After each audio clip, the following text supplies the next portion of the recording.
Hello everyone, welcome to pre mix by sleepy classes. Pre mix में हम daily subject wise 5 questions discuss करते हैं, 5 MCQs। And ये videos आपको Monday से लेकर सैटरडे तक अवेलेबल होते हैं, यानी 6 डेज़ अ वीक। तो आज की प्री मिक्स में हम बात करेंगे ज्योग्राफी के 5 MCQs के बारे में। तो पहला क्वेश्चन आपके पास है ज्योग्राफी के पॉइंट ऑफ व्यू से कि स्टैंडिंग क्रॉप की इनमें से बेस्ट डेफिनेशन क्या है। तो पहला ऑप्शन है कि स्टैंडिंग क्रॉप बेसिकली क्या है, पीस ऑफ लैंड पर, जिस लैंड पर हम बेसिकली फार्मिंग करते हैं ऑन नॉर्मल बेसिस, एंड जिसमें इस सीज़न हमने कोई क्रॉप नहीं उगाया ताकि उसकी फर्टिलिटी रिकवर हो सके, तो क्या उसको स्टैंडिंग क्रॉप बोलेंगे। या फिर दूसरी स्टेटमेंट कि इट इज़ अ कॉन्सेप्ट जो सजेस्ट करता है that the world societies need to set limits on human consumption of crops to tightly link earth system processes. यानी जो ये स्टैंडिंग क्रॉप क्या है, एक कॉन्सेप्ट है जिसके तहत हमें अपनी जो ह्यूमन कंजम्पशन की लिमिट्स हैं उनको बरकरार रखना चाहिए। We have to set some limits ताकि जो अर्थ सिस्टम है वो अकॉर्डिंगली रिकवर होता रहे। एंड जो तीसरी स्टेटमेंट है कि जो स्टैंडिंग क्रॉप है, it is the total biomass जो प्रेजेंट है इकोसिस्टम में। या फिर D, none of the above. तो आप थोड़ा सोचिए कि स्टैंडिंग क्रॉप की बेस्ट जो डिस्क्रिप्शन है क्या होगी। And the correct answer is C, standing crop क्या है, टोटल बायोमास है। बायोमास का मतलब क्या है कि जो टोटल लिविंग ऑर्गेनिज्म है या जो टोटल ऑर्गेनिक मैटर है, that is what your biomass is. And इसका पूरा टोटल अमाउंट क्या होता है, आपका स्टैंडिंग क्रॉप होता है। तो इसमें जो वेरियस जैसे डिफरेंट टाइम्स में डिफरेंट आपको वैल्यू मिलेगी of your standing crop based on the seasons. ठीक है, जैसे जो पॉपुलेशन है डेसिडस ट्रीज़ की, वो समर एंड बिटवीन में विंटर्स में फ्लक्चुएट करती रहती है। तो अकॉर्डिंगली आपकी टोटल बायोमास की वैल्यू या जो आपकी स्टैंडिंग क्रॉप की value in a year same नहीं रहती, वो कम हो सकती है या ज़्यादा हो सकती है, डिपेंड करता है किस टाइम पर आप उसको चेक कर रहे हैं। ओके जी, moving on. Second question is related to another term which is similar to the standing crop, but इसका नाम क्या है, स्टैंडिंग स्टेट। तो स्टैंडिंग स्टेट के कॉन्टेक्स्ट में हमारे पास 2 स्टेटमेंट्स हैं। पहली स्टेटमेंट कह रही है स्टैंडिंग स्टेट क्या है, अमाउंट ऑफ इनऑर्गेनिक न्यूट्रिएंट्स हैं जो इकोसिस्टम में अवेलेबल हैं। स्टैंडिंग क्रॉप हमने पढ़ा था कि ऑर्गेनिक मैटर है, तो क्या स्टैंडिंग स्टेट इनऑर्गेनिक सब्सटेंस है या इनऑर्गेनिक न्यूट्रिएंट्स हैं। एंड दूसरी स्टेटमेंट कह रही है कि ये जो स्टैंडिंग स्टेट है सर्कुलेट करती रहती है between living and non living components of the ecosystem. तो आप थोड़ा सोचिए इसके ऊपर कि क्या एप्ट आंसर होगा। And the correct answer is C, both 1 and 2। तो दोनों ही स्टेटमेंट्स करेक्ट हैं। Standing crop was related to organic substances, standing state क्या है, इनऑर्गेनिक न्यूट्रिएंट्स हैं। एंड ये जो न्यूट्रिएंट्स हैं डिप्लीट होते रहते हैं, रिप्लेनिश होते रहते हैं। लिविंग मटेरियल्स जैसे जैसे लिविंग मैटर जो है उसको जैसे जैसे कंज्यूम करता रहता है, उसके बाद वो डिप्लीट हो जाता है, फिर किसी और फॉर्म में लिविंग मैटर उसको डिकम्पोज कर देता है एंड अगेन वो रिप्लेनिश हो जाता है। तो दिस इज़ हाउ जो पूरा सर्कल चलता रहता है। जैसे आपने पढ़े होंगे कार्बन साइकिल है हमारे पास, है ना, और phosphorus cycle, multiple gaseous cycles हैं हमारे पास, और सेडिमेंट्री साइकिल्स हैं। तो अकॉर्डिंगली वो क्या हो रहा है, इनऑर्गेनिक मैटर ही हम एक फॉर्म से दूसरी फॉर्म में कन्वर्ट करते रह रहे हैं डिपेंडिंग ऑन द यूसेज। तो स्टैंडिंग स्टेट क्या है, इनऑर्गेनिक न्यूट्रिएंट्स का अमाउंट है इन एन इकोसिस्टम।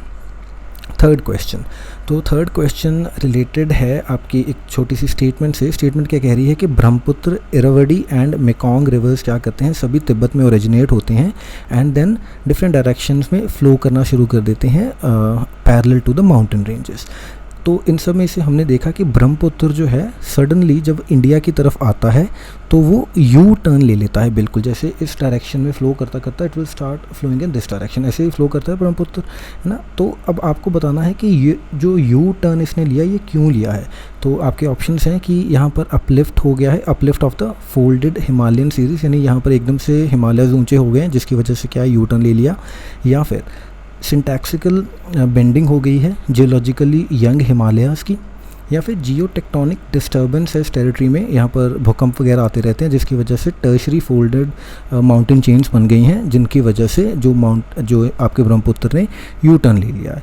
तो या फिर डी ऑप्शन कि ए और बी दोनों ही करेक्ट हैं। एंड माइंड यू ये पास्ट ईयर पेपर है, UPSC 2011 का क्वेश्चन है ये। तो आप थोड़ा सोचिए इसके बारे में कि क्या रीज़न होगा, ब्रह्मपुत्र ने एकदम यू टर्न क्यों ले लिया, ब्रह्मपुत्र बेवफा क्यों निकला। ठीक है जी, so the correct answer is syntaxial bending of the geologically young Himalayas.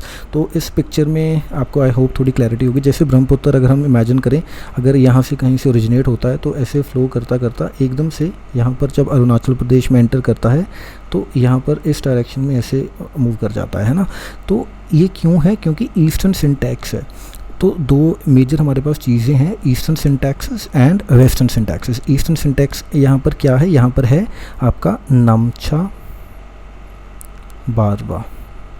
तो ये एक माउंटेन है यहाँ पे, जहाँ से जो आपका ब्रह्मपुत्र है सडन यू टर्न लेता है। एंड सिमिलरली जो वेस्टर्न सिंटैक्सेस है, यहाँ पर भी एक बहुत बड़ा माउंटेन है जिसका नाम क्या है? नंगा पर्वत। ठीक है जी। So this is the eastern syntax, जिसकी वजह से आपका जो ब्रह्मपुत्र यू टर्न लेके इंडिया में वापस आ जाता है, अदरवाइज तो सीधा फ्लो कर जाता। ठीक है जी। मूविंग फॉरवर्ड, फोर्थ क्वेश्चन सेलेनाइजेशन से रिलेटेड है। तो ये क्वेश्चन कह रहा है कि सेलेनाइजेशन अकर करती है when irrigation water accumulated in soil evaporates leaving behind salts and minerals. तो आपको ये इन्होंने एक स्टेटमेंट दे दी, ट्रू स्टेटमेंट। उसके बाद उन्होंने पूछा है कि सेलेनाइजेशन का इफ़ेक्ट क्या होता है इरीगेटेड लैंड पर। तो इफ़ेक्ट क्या होगा? क्या क्रॉप प्रोडक्शन इंक्रीज़ कर जाएगी ग्रेटली, या फिर जो सॉइल है वो इम्परमिएबल हो जाएगा, या फिर जो वाटर टेबल है वो रेज कर जाएगा, या D option it फिल्स the air spaces in soil with water. तो जैसे अगर हम थोड़ा लॉजिकली चलें तो डी ऑप्शन तो हमारा गलत होना चाहिए। क्यों गलत होना चाहिए? क्योंकि वो ऑलरेडी इवेपोरेट हो गया है। जब यहाँ पर जैसे लिखा ही है कि सॉइल में से अकोमुलेटेड वाटर इवेपोरेट हो जाता है, तो सॉइल का वाटर का सॉइल में होने की तो कोई पॉसिबिलिटी नहीं है ना। तो इतनी मैंने आपको हेल्प कर दी। ऊपर के 3 ऑप्शंस में से आप देखिए कि कौन सा ऑप्शन करेक्ट है। You can pause.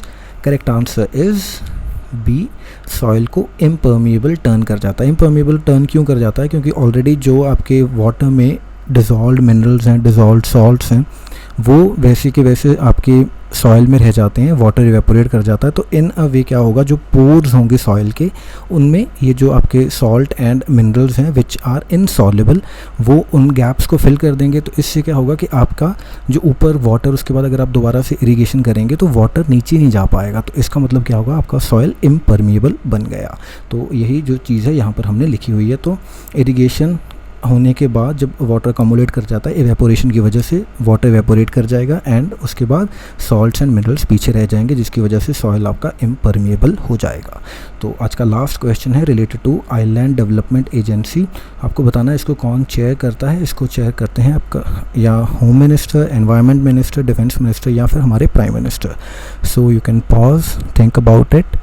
Correct answer है इसका ए, यूनियन होम मिनिस्टर। तो होम मिनिस्टर जी चेयर करते हैं आपके आइलैंड डेवलपमेंट एजेंसी को। ठीक है जी। तो जैसे यहाँ पर लिखा है, union government constituted the island development agency on 1 June 2017। Recently बनी है, थोड़ी इंपॉर्टेंट है।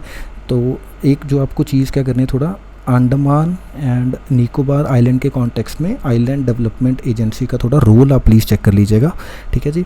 बाकी होलिस्टिक डेवलपमेंट करनी है हमें आइलैंड्स की, एंड यूनियन होम मिनिस्टर इसको चेयर करते हैं। So that is all in the context of this video. And now before we wind up, let me inform you about the courses that we are running for UPSC 2021.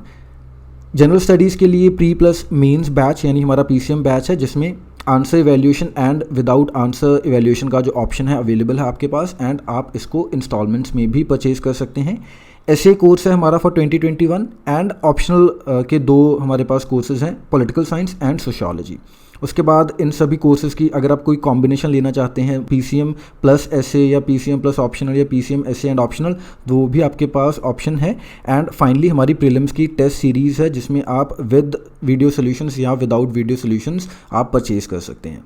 इसके अलावा अगर आपको लगता है कि इन कोर्सेज़ को परचेज़ करे बिना भी आप हमें कंट्रीब्यूट कर सकते हैं, if you like what we are doing, the quality that we are providing, तो आप हमें डोनेट भी कर सकते हैं। sleepyclasses.com पर जाकर वहाँ पर डोनेट का बटन है। So that is all for the day. Thank you for watching.